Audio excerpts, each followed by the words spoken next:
Hello mga kaikit! Naimbangal daw tayo manan amin mga kaikit. And for today's video nga ay, ang i-vlog natin ay about sa Baguio Botanical Garden. Yes mga kaikit.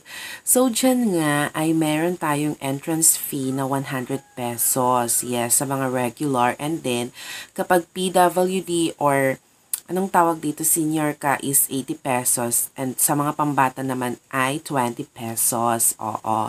So, madami nang pinagbago ng Baguio Botanical Garden. Kasi nga 10 years ago pa ata ako nagpunta dyan, Chi. And open-open pa yun dati mga kaiki. Tas libre-libre pa. So, anyways, medyo gumanda naman talaga yung pasyalan de Elchi. Kasi marami talagang mga Instagrammable na mga pwedeng pagpicturean na place and super duper dami ng bulaklak, Kahit hindi ako mahilig sa pagtatanim ng mga bulaklak na ganyan, she is na-appreciate ko mga kaikit.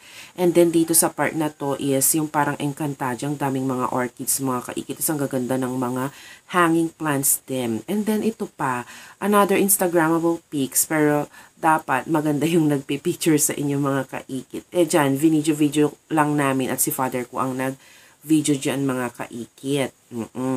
So, ayan, may parang pabahay, may pa-chapel. Chapel yan ata mga kaikit. Tapos sa gilid-gilid yan, madaming mga bulaklak talaga makukulay. Kapag mahilig kayo sa bulaklak, go. O, diba naman, mga kaikit. Mahilig naman talaga ako sa bulaklak. Tignan yung damit ko, sabong-sabungan mga kaikit. And dito sa part na to is parang papuntang Chinese garden. Tapos meron din pa Japanese, ganon. Tapos, yan. So, dito sa part na to, syempre, sulitin nyo yung, bayad ninyo, Chi.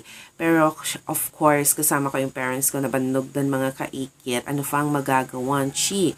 Walay na, kundi uuwi na lang. But anyways, madami talaga pang pwedeng puntahan dyan talaga mga kaikit. Kaya, yun, you must try this. Oo, kahit pa ulit-ulit ninyong puntahan. Kapag nagpunta ulit kayo ng Baguio mga kaikit, hindi kayo magsasawa. And that's it mga kaikit. Ma-share ko lang kanya. You hope you like it.